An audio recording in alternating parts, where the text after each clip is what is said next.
ನಮಸ್ತೆ. Welcome to my YouTube channel. ಎಲ್ಲರಿಗೂ ಶುಭ ಸಂಜೆ.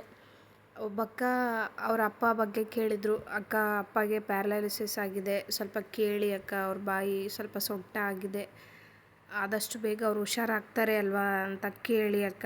3 ತಿಂಗಳ ಅಂತ ಹೇಳಿದ್ದಾರೆ ಡಾಕ್ಟ್ರು ಬಾಯಿ ಸೀದಾಗಲಿಕ್ಕೆ. ಅವ್ರು ಊಟನೇ ಮಾಡ್ತಾ ಇಲ್ಲ ಅಕ್ಕ ಅಂತ ಹೇಳಿದರು. ಸರಿ ಅಕ್ಕ, ಆಯಿತು ಕೇಳ್ತೀನಿ ಅಂತ ನಾನು ಹೇಳಿದ್ದೆ. ರಾಯರ ಹತ್ರ ಕೇಳಿದೆ. ರಾಯರೇ ಸರಿ ಹೋಗ್ತಾರೆ, ಆರಾಮಾಗ್ತಾರೆ, ಆದಷ್ಟು ಬೇಗ ಆರಾಮಾಗ್ತಾರೆ ಅನ್ನೋದಾದರೆ ಬಲಗಡೆ ನೀಡಿ, ಇಲ್ಲ ಸ್ವಲ್ಪ ಟೈಮ್ ತಗೊಳ್ತಾರೆ ಅನ್ನೋದಾದರೆ ಎಡಗಡೆ ನೀಡಿ ಅಂತ ಕೇಳಿದ್ದೆ. ರಾಯರು ತುಂಬ ಚೆನ್ನಾಗಿ ಪ್ರಶ್ನೆಗೆ ಉತ್ತರ ಕೊಟ್ಟರು. ರಾಯರು ಬಲಗಡೆನೇ ಆಶೀರ್ವಾದ ಮಾಡಿದರು. ರಾಯರು ಅವರಿಗೆ ತುಂಬ ಅಂದರೆ ತುಂಬ ಖುಷಿ ಆಯಿತು. ಅಕ್ಕ ಯಾವುದೇ ರೀತಿ ಪ್ರಶ್ನೆ ನಾವು ಕೇಳ್ತೀವಿ ಅಂದರೆ ಆಗುತ್ತೆ ಅನ್ನೋದಾದರೆ ರಾಯರು ತುಂಬ ಬೇಗ ಉತ್ತರ ಕೊಟ್ಬಿಡ್ತಾರೆ. ಆಗಲ್ಲ ಅನ್ನೋದಾದರೆ ನಿಧಾನವಾಗಿ ಕೊಡ್ತಾರೆ. ಅದು ಎಡಕ್ಕೆ ಆಗಲಿ ಬಲಕ್ಕೆ ಆಗಲಿ ತುಂಬ ನಿಧಾನವಾಗಿ ಪ್ರಶ್ನೆಯನ್ನು ರಾಯರು ಉತ್ತರ ನೀಡ್ತಾರೆ.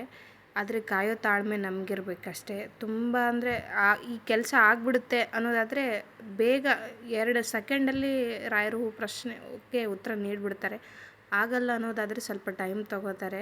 ಯಾವುದಕ್ಕೂ ನಮ್ಮ ರಾಯರು ಯಾರಿಗೂ ಮೋಸ ಮಾಡಲ್ಲ, ಎಲ್ಲದಕ್ಕೂ ಒಂದು ದಾರಿ ಕೊಟ್ಟೇ ಕೊಡ್ತಾರೆ. ಕಾಯೋ ತಾಳ್ಮೆ ನಮಗಿರಬೇಕು ಅಷ್ಟೇ. ಅಕ್ಕ ಈ ಥರ ಹೇಳಿದಾಗ ನಾನು ರಾಯರ ಹತ್ರ ಪ್ರಶ್ನೆ ಇಟ್ಟೆ.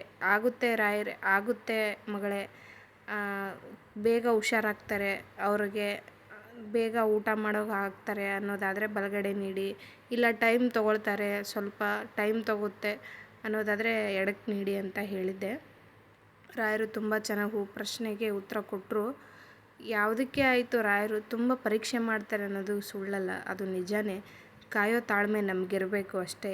ಎಷ್ಟು ಕಾಯ್ತೀವೋ ಅಷ್ಟು ತಾಳ್ಮೆ ನಮಗೆ ಬಂದೇ ಬರುತ್ತೆ. ತಾಳ್ಮೆಯಿಂದ ಕಾಯಿದ್ರೆ ಖಂಡಿತ ಪ್ರತಿಫಲ ಸಿಕ್ಕೇ ಸಿಗುತ್ತೆ. ಈಗ ಯಾವುದೇ ರೀತಿ ಕೆಲಸ ಮಾಡಬೇಕು ಅಂದರೆ ಕೆಲಸ ಮಾಡಿದ ತಕ್ಷಣವೇ ಪ್ರತಿಫಲ ಸಿಗಬೇಕು ಅಂದರೆ ಕಷ್ಟ ಅಲ್ವಾ. ಹಂಗೆ ರಾಯರು ತುಂಬ ಚೆನ್ನಾಗಿ ಪ್ರಶ್ನೆಗೆ ಉತ್ತರ ನೀಡಿದರು. ಎಷ್ಟು ಚೆನ್ನಾಗಿ ಪ್ರಶ್ನೆ ನೀಡಿದರು ಅಂದರೆ, ಮೊದಲು ಆ ಒಂದು ಗುಲಾಬಿ ಹೂವನ್ನ ನಮಗೆ ಪ್ರಸಾದವಾಗಿ ನೀಡಿದರು. ನಾನು ಹೇಳಿದೆ ರಾಯರಿಗೆ, ನನಗೆ ಸಂಪೂರ್ಣ ಆಶೀರ್ವಾದ ಬೇಕು ರಾಯರೇ, ನಿಮ್ಮಿಂದ ಅರ್ಧಂಬರ್ಧ ನನಗೆ ಉತ್ತರ ಬೇಡ, ನನಗೆ ಸಂಪೂರ್ಣ ಆಶೀರ್ವಾದ ಬೇಕು. ನೀವು ಸಂಪೂರ್ಣ ಆಶೀರ್ವಾದ ಮಾಡಿದರೆ ನಾನು ಅವ್ರಿಗೆ ಹೇಳ್ತೀನಿ ಅಂತ ಹೇಳಿದೆ. ಅದೇ ರೀತಿ ರಾಯರು ತುಂಬ ಚೆನ್ನಾಗಿ ಉತ್ತರ ಕೊಟ್ಟರು. ಮೊದಲು ಅದೊಂದೇ ಒಂದು ಗುಲಾಬಿನ ಹೂವು ಪ್ರಸಾದವಾಗಿ ಕೊಟ್ಟರು. ಆಮೇಲೆ ಹೇಳಿದೆ ರಾಯರೇ, ಇಲ್ಲ ರಾಯರೇ, ನನಗೆ ಸಂಪೂರ್ಣ ಆಶೀರ್ವಾದ ಬೇಕು. ಅವ್ರು ಸಂಪೂರ್ಣವಾಗಿ ಗುಣಮುಖರಾಗಬೇಕು, ಆದಷ್ಟು ಬೇಗ ಅವರು ಊಟ ಮಾಡುವಾಗ ಆಗಬೇಕು, ಮುಂಚೆ ಹೇಗಿದ್ರು ಅದೇ ಥರ ಆಗಬೇಕು ಅಂತಂದೆ. ಅದೇ ರೀತಿ ನಮ್ಮಪ್ಪ ರಾಗಪ್ಪ ಅದೇ ರೀತಿ ಸಂಪೂರ್ಣವಾಗಿ ಆಶೀರ್ವಾದ ಮಾಡಿದರು. ಅಂದರೆ ಹೂವಿನ ಆಶೀರ್ವಾದ ಯಾವ ರೀತಿ ಯಾವ ಕಡೆಯಿಂದ ಮಾಡ್ತಾರೆ ಅನ್ನೋದೇ ಗೊತ್ತಾಗಲ್ಲ, ಅಷ್ಟು ಚೆನ್ನಾಗಿ ಪ್ರಶ್ನೆಗೆ ನಮ್ಮ ರಾಯರು ಉತ್ತರ ಕೊಡ್ತಾರೆ. ಸಂಪೂರ್ಣ ಆಶೀರ್ವಾದ ಮಾಡಿದರು. ತುಂಬ ಖುಷಿಯಾಯಿತು. ಅಕ್ಕ ನೋಡಿ, ನಿಮ್ಮ ಕೇಳಿ ಅಂತ ಹೇಳಿದ್ರಿ ಅಲ್ವಾ, ನಾನು ಕೇಳಿದೆ. ಅಕ್ಕಗೆ ನಾನು ಹೇಳಿದ್ದೆ ಸಂಜೆ ಹಾಕ್ತೀನಿ ಅಕ್ಕ ನೋಡಿ ಅಂತ. ಸ್ವಲ್ಪ ವಿಡಿಯೋ ಹಾಕೋದು ಲೇಟ್ ಆಯಿತು, ಕ್ಷಮೆ ಇರಲಿ. ನೋಡಿ ಅಕ್ಕ, ಸಂಪೂರ್ಣ ಆಶೀರ್ವಾದ ನಿಮಗೆ ಮಾಡಿದರು ರಾಯರು. ಖಂಡಿತ ಅಪ್ಪ ಹುಷಾರಾಗ್ತಾರೆ.